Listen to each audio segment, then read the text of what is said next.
സാന്ത്വനത്തിൻ്റെ ചെറിയ പ്രമോ വിശേഷത്തിലേക്ക് എല്ലാവർക്കും സ്വാഗതം. അങ്ങനെ നമ്മുടെ ബാലൻ്റെ സന്തോഷം പോലെ തന്നെയാണ് ഈ കാണിക്കുന്നത്. സന്തോഷം എന്ന് പറഞ്ഞാൽ ബാലന് പറഞ്ഞറിയിക്കാൻ പറ്റാത്തൊരു സന്തോഷമാണ് ബാലന്. ആ സമയത്ത് അടുക്കളയിൽ നിന്ന് പണിയെടുക്കായിരിക്കും നമ്മുടെ ഗോമതി. അവിടേക്ക് മീനാക്ഷി ചെല്ലുമ്പോൾ പറയും, മീനു എനിക്ക് ആ പെൺകുട്ടിയെ ആ മോളെ ഒത്തിരി ഇഷ്ടമായി എന്ന് പറഞ്ഞപ്പോൾ മീനാക്ഷിക്ക് കുശുമ്പോണ്ട് മീനാക്ഷി ഇങ്ങനെ തല തിരിച്ച് നിൽക്കുന്നുണ്ട്.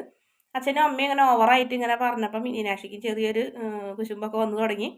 ആ മോളും കൂടെ വന്നു കഴിഞ്ഞാൽ നമ്മളെ വീട്ടിൽ കളിയും ചിരിയും അങ്ങനെ സന്തോഷമൊക്കെ ആയിരിക്കുമല്ലോ എന്ന് ചോദിക്കുമ്പോൾ മീനാക്ഷി അതേ അമ്മയെന്ന് പറയുന്നുണ്ട്. എന്തായാലും ആനന്ദേട്ടൻ്റെ കാര്യമായതുകൊണ്ട് മീനാക്ഷി ഒരിക്കലും എതിരൊന്നും പറയില്ല. അത്രയ്ക്കും ആഗ്രഹമാണ് ആനന്ദേട്ടൻ്റെ ഒരു വിവാഹം. അതുകൊണ്ട് തന്നെയാണ് മീനാക്ഷിക്കും വലിയ സന്തോഷം തന്നെ. പിന്നീട് മിത്രനെ ആര്യനെ കാണിക്കുന്നത്. ആര്യൻ മിത്രയ്ക്ക് വേണ്ടി പരീക്ഷയ്ക്ക് സിവിൽ സർവീസിനുള്ള ടെസ്റ്റ് എഴുതാൻ വേണ്ടി 6 മാസം കൂടെ ഉള്ളൂ, അതിനുള്ളിൽ പഠിച്ചെടുക്കണം എന്നൊക്കെ പറഞ്ഞപ്പോൾ മിത്ര പറയുന്നുണ്ട്, ഞാനിനി അതൊന്നും പഠിക്കുന്നില്ല എന്ന് പറഞ്ഞപ്പോൾ നീ ദേവമംഗലത്ത് വെച്ച് കഴിഞ്ഞിട്ട് വലിയ വീരവാദം മുഴക്കിയാണല്ലോ എന്നോട് സിവിൽ സർവീസ് എടുക്കും പഠിക്കും എന്നൊക്കെ പറഞ്ഞിട്ട് IAS നേടണം എന്നൊക്കെ പറഞ്ഞ് അതന്നല്ല ആര്യ. ഇപ്പം എനിക്ക് അങ്ങനെയൊന്നുമില്ല, ഇപ്പം എനിക്ക് സന്തോഷകരമായ ഒരു കുടുംബജീവിതം നയിക്കാനാണ് ആഗ്രഹം എന്നൊക്കെ പറഞ്ഞപ്പോൾ എന്തായാലും ആര്യൻ അതിന് സമ്മതിക്കുന്നില്ല. പിന്നീട് ദേവമംഗലത്ത് എല്ലാവരും കൂടി ആലോചിച്ചിരുന്ന് കഴിഞ്ഞിട്ട് പെണ്ണിൻ്റെ വീട്ടിലേക്ക് നിശ്ചയത്തിന് പോകേണ്ട ഒരു ഡേറ്റ് തീരുമാനിക്കുന്നു. ആനന്ദാണെന്നുണ്ടെങ്കിൽ അപ്പുറത്തിരുന്ന് കഴിഞ്ഞിട്ട് ഇങ്ങനെ സ്വപ്നം കാണുന്ന പെണ്ണിനെ ഭയങ്കരമായിട്ട് ഇഷ്ടപ്പെട്ടിട്ട് അങ്ങോട്ടും ഇങ്ങോട്ടൊക്കെ നടക്കുന്ന ഒരു ഭാഗവും കാണിക്കുന്നുണ്ട്. അതിനുശേഷം നമ്മുടെ ബാലൻ ഉദയബാലനെ വിളിക്കുന്നുണ്ട്. വരുന്ന ഡേറ്റ് അടുത്ത ആഴ്ചയിൽ വരാമെന്ന് പറഞ്ഞൊരു ഡേറ്റ് പറയുന്നുണ്ട്. അത് കേൾക്കുമ്പോൾ ഉദയഭാനു ആകെ ഞെട്ടുന്നുണ്ട്.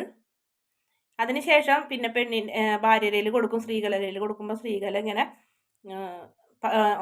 മക്കളെക്കുറിച്ച് ഇങ്ങനെ ഭയങ്കരമായിട്ട് സന്തോഷത്തോടെയൊക്കെ പറയുന്നുണ്ട്.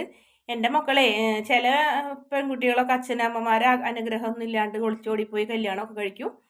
ഞാൻ എൻ്റെ മക്കളെ അങ്ങനെ ഒന്നും പഠിപ്പിച്ചിട്ടില്ല എന്ന് പറയുന്നുണ്ട്. അപ്പോൾ അത് മീനാക്ഷിയും കൂടെ കേട്ടോട്ടെ എന്ന് വിചാരിച്ചിട്ട് സ്പീക്കറിൽ ഇട്ടും കഴിഞ്ഞിട്ട് കേൾപ്പിക്കും ബാലൻ മനഃപൂർവ്വം. മീനാക്ഷി കേട്ടോട്ടെ എന്ന് വിചാരിക്കും. മീനാക്ഷിക്ക് അത് കേൾക്കുമ്പോൾ ദേഷ്യം വരിട്ട് മീനാക്ഷി അങ്ങനെ ഇറങ്ങി പോകുന്നുണ്ട്.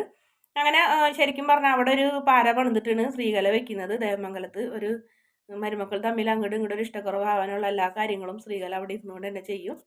പിന്നെ അതിന് ശേഷം നമ്മുടെ ഉദയഭാനു ഭയങ്കരമായിട്ട് ടെൻഷനാകും. കാരണം ആ കുടിലേക്ക് അവരെ കൊണ്ടുവരാൻ പറ്റില്ലല്ലോ. അടുത്ത ആഴ്ചയ്ക്കുള്ളിൽ തന്നെ വേഗം തന്നെ ഒരു വീട് കണ്ടുപിടിക്കണമല്ലോ. ഇനി അതിന് പണം വേണം. അത് ചെറിയ വീടൊന്നും പോരാ, വലിയ കൊട്ടാരം പോലത്തെ വീട് വാടകയ്ക്ക് എടുക്കേണ്ടി വരും.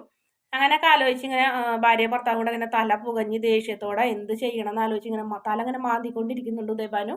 എന്തായാലും ശ്രീകലയും അച്ഛൻ്റെ അമ്മയുടെയും കാര്യത്തിൽ ഒന്നും ശ്രീദേവി ഇടപെടില്ല. കാരണം പഠിപ്പിൻ്റെ കാര്യത്തിൽ വരെ നുണ പറഞ്ഞത് കൊണ്ട് തന്നെ ശ്രീദേവിക്ക് മനസ്സുകൊണ്ട് ഒരു പേടിയും ഉണ്ടായിരുന്നു, ടെൻഷനും ഉണ്ടായിരുന്നു. കാരണം പഠിപ്പിനെക്കുറിച്ച് അവിടെ എന്തെങ്കിലും ചോദിച്ചിട്ടുണ്ടെങ്കിൽ ഒരു അക്ഷരം പോലും പറയാൻ പറ്റില്ലല്ലോ എന്ന് ആലോചിച്ച് വിഷമിച്ച് നിൽക്കുന്നുണ്ട് ശ്രീദേവി.